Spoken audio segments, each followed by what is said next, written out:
ಮಾಡಿದ್ದೀನಿ ಅಂತ ವಿಡಿಯೋದಲ್ಲಿ ಡೀಟೇಲಾಗಿ ಹೇಳ್ತೀನಿ. ಇದಕ್ಕೊಂದೇ ಒಂದು ಸೀಕ್ರೆಟ್ ಪದಾರ್ಥ ಹಾಕಿದ್ದೀನಿ, ಐಟಮು. ಅದೇನು ಅಂತ ವಿಡಿಯೋದಲ್ಲಿ ಡೀಟೇಲಾಗಿ ಶೇರ್ ಮಾಡ್ತೀನಿ. ಇದು ಮಕ್ಕಳು ಸ್ಕೂಲಿಂದ ಬಂದಿದ ತಕ್ಷಣ ಕೊಟ್ಟರೆ ಯಾವುದೇ ರೀತಿ ಊಟನೂ ಬೇಡ ಅಂತಾರೆ. ಯಾಕಂದರೆ ಇದು ಮಾವಿನ ಸೀಸನ್ ವರ್ಷಕ್ಕೊಂದ್ಸಲ ಬರೋದಲ್ವ, ತಿನ್ನಬೇಕು, ಮಕ್ಕಳಿಗೂ ಕೂಡ ಕೊಡಬೇಕು.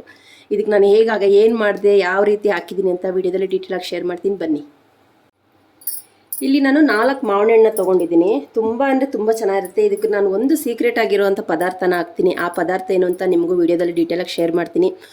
4 ಮಾವಿನ ಹಣ್ಣನ್ನ ತುಂಬ ಹಣ್ಣಾಗಿರೋ ಅಂಥದ್ದು ಹೇಗೆ ಮಾಡೋದು ಶೀಕರಣೆ ಅಂತೇಳಿ ನಾನು ವಿಡಿಯೋದಲ್ಲಿ ಡೀಟೇಲಾಗಿ ಶೇರ್ ಮಾಡ್ತೀನಿ. ಇದು ನೋಡಿ ನೀಟಾಗಿ ತೊಳೆದಿದ್ದೀನಿ. ನಮ್ಮರದ್ದೇ ಇದು ಹಣ್ಣು. ತುಂಬ ಅಂದರೆ ತುಂಬ ಚೆನ್ನಾಗೈತೆ. ಹೇಗೆ ಮಾಡ್ತೀನಿ ಅಂತ ನೀವು ಕೂಡ ನೋಡಿ, ನಿಮಗೂ ಇಷ್ಟ ಆಗುತ್ತೆ ಅಂತ ಭಾವಿಸಿದ್ದೀನಿ. ನೋಡಿ, ಇವಾಗಂತೂ ಎಲ್ಲರ ಮನೇಲೂ ಮಾವಿನ ಹಣ್ಣು ಇದ್ದೇ ಇರುತ್ತೆ. ಏನಿರುತ್ತೋ ಇರಲ್ಲೋ ಮಾವಿನ ಹಣ್ಣು ಸೀಸನಲ್ಲಿ ಮಾವಿನ ಹಣ್ಣು ಇದ್ದೇ ಇರುತ್ತಲ್ವ. ಹಾಗೆ ನಮ್ಮ ಮನೇಲೂ ಕೂಡ ಮಾವಿನ ಹಣ್ಣು ಒಂದು ಟ್ರೇ ಐತೆ.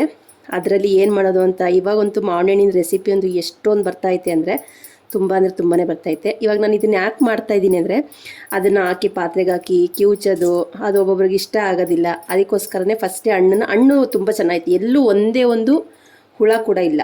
ಹಾಗಾಗಿ ಈ ಥರ ಮಾಡ್ತಾಯಿದ್ದೆ. ಯಾಕೆ ನಾವು ತುಂಬ ತಿಂದಿರೋದ್ರಿಂದ ನಂಬಿಕೆ ಐತೆ ಇದರಲ್ಲಿ ಹುಳ ಇಲ್ಲ ಅಂತ. ನೋಡಿ, ಈ ಥರ ಮಾಡಿ ಇಟ್ಕೊತಾ ಇದ್ದೀನಿ. ಪ್ರತಿಯೊಂದೂ ಅಷ್ಟೇನೆ. ನೋಡಿ, ಸುಮ್ಮನೆ ಈ ಥರ ಮಾಡ್ಕೋಬೇಕು ಅಷ್ಟೇ. ಅದು ಫುಲ್ಲೂ ಒಳಗಡೆ ಹಣ್ಣೆಲ್ಲ ಸ್ವಲ್ಪ ಲೂಸ್ ಆಗುತ್ತೆ, ಇಲ್ಲ ಅಂತ ಗಟ್ಟಿ ಇರುತ್ತಲ್ವ. ಈ ಥರ ಮಾಡಿಕೊಂಡ್ರೆ ರಸ ಎಲ್ಲ ಚೆನ್ನಾಗಿ ಬಿಟ್ಕೊಳ್ಳುತ್ತೆ. ನೋಡಿ, ಈ ಥರ. ಇವಾಗ ನಾನು ಇದನ್ನೆಲ್ಲನೂ ಮಾಡಿಕೊಂಡು ನೀಟಾಗಿ ತಕ್ಕೊಂಡು ಬರ್ತೀನಿ. ಫ್ರೆಂಡ್ಸ್ ನೋಡಿ, ಎಲ್ಲ ಹಣ್ಣೆಲ್ಲ ನೀಟಾಗಿ ಒಳಗಡೆ ಇರೋ ಜ್ಯೂಸ್ ಎಲ್ಲನೂ ಲೂಸ್ ಆಗೈತೆ. ನೋಡಿ, ಫುಲ್ಲು ಪಿಸ ಅಂತ ಐತೆ. ಇವಾಗ ಇದೆಯಲ್ಲ ಮೇಲ್ಗಡೆದು, ಅದನ್ನು ತಕ್ಕೋಬೇಕಾಗುತ್ತೆ. ತಕ್ಕೊಂಡು ನೋಡಿ ಎಷ್ಟು ಚೆನ್ನಾಗಿ ಬೀಳ್ತೈತೆ. ತುಂಬ ಅಂದರೆ ತುಂಬಾ ಚೆನ್ನಾಗೈತೆ ಮಾವಿನ ಹಣ್ಣಿನ ಶೀಕರಣೆ. ಇದಕ್ಕೂ ನಾನು ಸೀಕ್ರೆಟ್ ಐಟಮ್ ಹಾಕ್ತೀನಿ ಅನ್ನಲ್ಲ, ಅದು ಏನು ಅಂತ ನಿಮಗೂ ಕೂಡ ಹೇಳ್ತೀನಿ.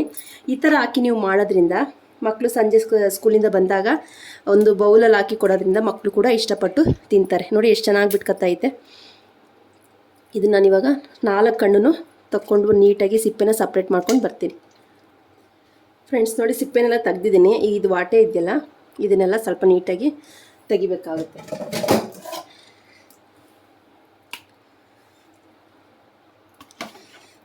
ಈ ಥರ ಒಂದ್ಸಲ ಶೀಕರಣೆನ ಮಾಡಿ ನೋಡಿ, ತುಂಬ ಚೆನ್ನಾಗಿರುತ್ತೆ. ಇದಕ್ಕೆ ಪರೋಟಾನೇ ಮಾಡಬೇಕು ಮತ್ತು ಹೋಳಿಗೆನೇ ಮಾಡಬೇಕು ಅಂತೇನಿಲ್ಲ. ಚಪಾತಿಗೂ ಕೆಲವರು ಹೆಂಗೆ ಬೇಕೋ ಹಂಗೆ ತಿಂತಾರೆ. ನಾನಿವತ್ತು ಸಂಜೆ ಮಕ್ಕಳು ಸ್ಕೂಲಿಂದ ಬಂದಾಗ ತಣ್ಣಗೆ ಫ್ರಿಡ್ಜಲ್ಲಿ ಇಟ್ಟಿಕೊಡೋಕ್ಕೆ ಅಂತ ಮಾಡ್ತಾಯಿದ್ದೀನಿ. ನೋಡಿ, ಇದನ್ನೆಲ್ಲ ಇವಾಗ ವಾಟಲಿರೋ ರಸನೆಲ್ಲ ತೆಗಿತಾ ಇದ್ದೀನಿ. ರಸ ಎಲ್ಲ ತೆಗ್ದಿದ್ದೀನಿ. ಸ್ವಲ್ಪ ವಾಟರಿ ಜ್ಯೂಸಿನ ಅಂಶ ಇರುತ್ತಲ್ವ, ಅದಕ್ಕೆ ಸ್ವಲ್ಪ ನೀರು ಹಾಕ್ಕೊಂಡು, ಜಾಸ್ತಿ ಹಾಕೋದು ಬೇಡ. ಶೀಕರಣೆ ಅಂತಂದರೆ ಸ್ವಲ್ಪ ಗಟ್ಟಿನೇ ಇರಬೇಕು. ಇದು ನೋಡಿ, ಇಷ್ಟು ರಸ ಬಂದೈತೆ. ಈಗ ಈ ರಸನ ಇದಕ್ಕೇ ಹಾಕೋತೀನಿ.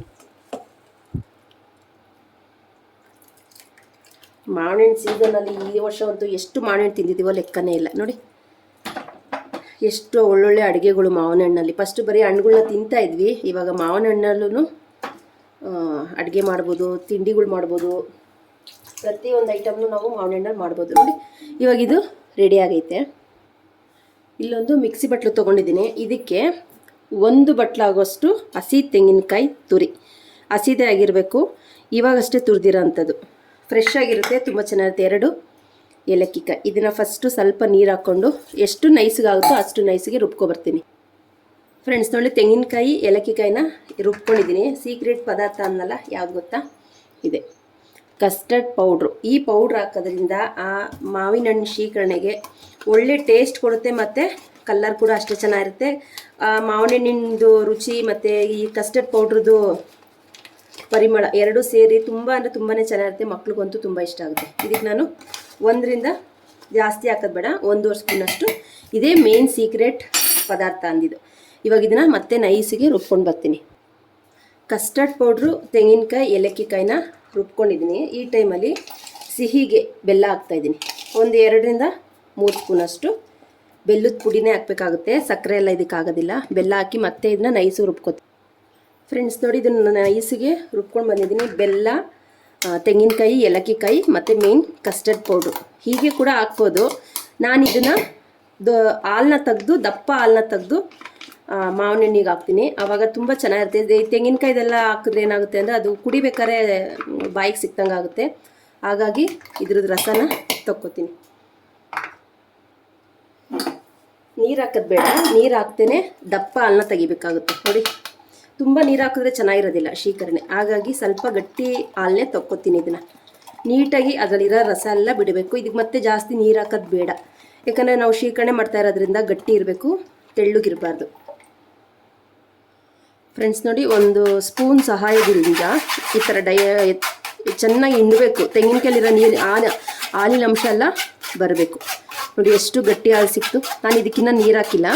ಇದಕ್ಕೆ ನನಗಿಷ್ಟೇ ಹಾಲು ಸಾಕು, ತುಂಬ ನಂಗೆ ನೀರಂಗೆ ಬೇಡ. ನಾನು ಶೀಕರಣೆ ಮಾಡ್ತಾ ಇರೋದ್ರಿಂದ ಗಟ್ಟಿ ಬೇಕು ನನಗೆ. ಅದಕ್ಕೋಸ್ಕರನೇ ನನಗೆ ಎಷ್ಟು ಹಾಲು ಬರುತ್ತೋ ಅಷ್ಟೇ ತಕ್ಕತ್ತೀನಿ. ಇವಾಗ ಇದನ್ನೆಲ್ಲ ನೀಟಾಗಿ ತೆಗಿತೀನಿ ಹಾಲನ್ನೆಲ್ಲ ನಾನು. ನೋಡಿ ಫ್ರೆಂಡ್ಸ್, ನೋಡಿ ನಾನು ನೀಟಾಗಿ ಹಾಲನ್ನೆಲ್ಲ ತೆಗ್ದಿದ್ದೀನಿ. ಇದನ್ನು ಮತ್ತಿದೇನು ಬೇಕಾಗೋದಿಲ್ಲ, ಇದು ವೇಸ್ಟೇ. ಇದನ್ನು ನಾನು ಇವಾಗ ಬಿಸಾಕ್ತೀನಿ.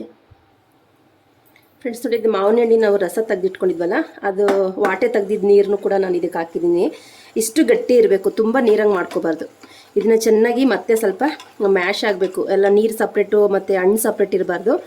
ಹಣ್ಣು ಮತ್ತು ನೀರು ಎರಡು ಮಿಕ್ಸ್ ಆಗಬೇಕು. ಬೆಲ್ಲ ಯಾಕೆ ಹಾಕಿದ್ದು ಅಂತಂದರೆ, ನಾವು ಇವಾಗ ಸ್ವಲ್ಪ ಮಾವಿನ ಹಣ್ಣಲ್ಲಿ ನೀರು ಹಾಕ್ಬಿಟ್ಟು ಸ್ವಲ್ಪ ಅದು ರಸ ತೆಗೆದ್ವಲ್ಲ, ಅದಕ್ಕೋಸ್ಕರನೇ ಸ್ವಲ್ಪ ನೀರು ಸ್ವೀಟ್ ಜಾಸ್ತಿ ಇರಲಿ ಅಂತೇಳಿ ಬೆಲ್ಲ ಹಾಕಿದ್ದು. ಬೇಕು ಅಂದರೆ ಬೆಲ್ಲ ಹಾಕ್ಕೊಳ್ಳಿ, ಬೇಡ ಅಂತಂದರೆ ಬೇಡ. ನೋಡಿ, ಇವಾಗ ನಾವು ಮಾಡ್ಕೊಂಡಿದ್ವಲ್ಲ ಹಾಲನ್ನ, ತೆಂಗಿನಕಾಯಿ, ಏಲಕ್ಕಿಕಾಯಿ, ಕಸ್ಟರ್ಡ್ ಪೌಡ್ರು ಇದನ್ನೆಲ್ಲ ಹಾಕ್ಕೊಂಡು ಇವಾಗ ಮಿಕ್ಸ್ ಮಾಡಬೇಕಾಗುತ್ತೆ. ನೋಡಿದ್ರಲ್ಲ ಎಷ್ಟು ಚೆನ್ನಾಗಾಗೈತೆ ನೋಡಿ. ಇದನ್ನು ಫ್ರಿಡ್ಜಲ್ಲಿ ಇಟ್ಬಿಟ್ಟು ಮಕ್ಕಳು ಬಂದಾಗ ಮಾಡಿಕೊಡಿ. ಎಷ್ಟು ಚೆನ್ನಾಗಿರುತ್ತೆ ಅಂದರೆ ತಿಂದವರೇ ಹೇಳ್ಬೇಕು, ಅಷ್ಟು ರುಚಿಯಾಗಿರುತ್ತೆ. ನಾನು ಸಿಂಪಲ್ಲಾಗಿ ಈಸಿಯಾಗಿ ಮತ್ತು ಈ ಕಸ್ಟರ್ಡ್ ಪೌಡ್ರು ಹಾಕಿ ಮಾಡಿರೋಂಥ ಮಾವಿನ ಹಣ್ಣಿನ ಶೀಕರಣೆ ಇದು. ನೋಡಿದ್ರಲ್ಲ ಫ್ರೆಂಡ್ಸ್, ಈ ವಿಡಿಯೋ ಇಷ್ಟವಾದಲ್ಲಿ ಲೈಕ್ ಮಾಡಿ, ಶೇರ್ ಮಾಡಿ, ಕಮೆಂಟ್ ಮಾಡಿ. ನಿಸರ್ಗ ಕುಕಿಂಗ್ ಚಾನಲ್ನ ಇನ್ನು ಯಾರೆಲ್ಲ ಸಬ್ಸ್ಕ್ರೈಬ್ ಮಾಡ್ಕೊಂಡೆ ನೋಡ್ತಾ ಇದ್ರು ದಯವಿಟ್ಟು ಸಬ್ಸ್ಕ್ರೈಬ್ ಮಾಡ್ಕೊಂಡು ಸಪೋರ್ಟ್ ಮಾಡಿ. ನಿಮ್ಮ ಪ್ರೀತಿ ವಿಶ್ವಾಸ ಹೀಗೆ ಸದಾ ಇರಲಿ ಅಂತ ಅಂದ್ಕೊಂಡು ಮತ್ತೆ ಸಿಂಪಲಾಗಿರೋವಂಥ ವೀಡಿಯೋನ, ಅಡುಗೆ ಕುಕ್ಕಿಂಗ್ದು ಸಿಂಪಲಾಗಿರೋವಂಥ ವೀಡಿಯೋನ ತೊಗೊಂಡು ಬರ್ತೀನಿ. ಅಲ್ಲಿ ತನಕ ನನ್ನ ವೀಡಿಯೋಸ್ನ ನೋಡಿ ಸಪೋರ್ಟ್ ಮಾಡಿ ಅಂತ ಕೇಳಿಕೊಂಡು ಇದನ್ನೇ ಇವಾಗ ಬೌಲ್ಗೆ ಹಾಕ್ತೀನಿ. ಇದನ್ನು ಫ್ರಿಡ್ಜಲ್ಲಿ ಇಟ್ಕೊಂಡು ತಣ್ಣಗೆ ಮಾಡ್ಕೊಂಡು ಕುಡಿಬೇಕು. ಇದು ಕುಡಿಬೇಕಾದ್ರೆ ಯಾವ ಥರ ಫ್ಲೇವರ್ ಬರುತ್ತೆ ಅಂದರೆ, ನಾವು ಹಸಿ ತೆಂಗಿನಕಾಯಿ, ಏಲಕ್ಕಿಕಾಯಿ ಹಾಕಿ ರುಬ್ಬಿದ್ದೀವಲ್ವ, ಅದ್ರ ಫ್ಲೇವರ್ ಕೊಡುತ್ತೆ. ಮತ್ತು ಕಸ್ಟರ್ಡ್ ಪೌಡ್ರು ಫ್ಲೇವರ್ ಕೂಡ ಸಿಗುತ್ತೆ. ಅದ್ರ ಜೊತೆಗೆ ಮಾವಿನ ಹಣ್ಣಿನ ಫ್ಲೇವರು. ನಿಜ ಹೇಳಬೇಕು ಅಂತಂದರೆ ತುಂಬಾ ಚೆನ್ನಾಗೈತೆ. ಖಂಡಿತ ನೀವು ಇದನ್ನು ಟ್ರೈ ಮಾಡಲೇಬೇಕು ಅಂತ ಅಂದ್ಕೊಂಡು ನೆಕ್ಸ್ಟ್ ವಿಡಿಯೋದಲ್ಲಿ ಸಿಗ್ತೀನಿ. ಬಾಯ್ ಬಾಯ್ ಫ್ರೆಂಡ್ಸ್.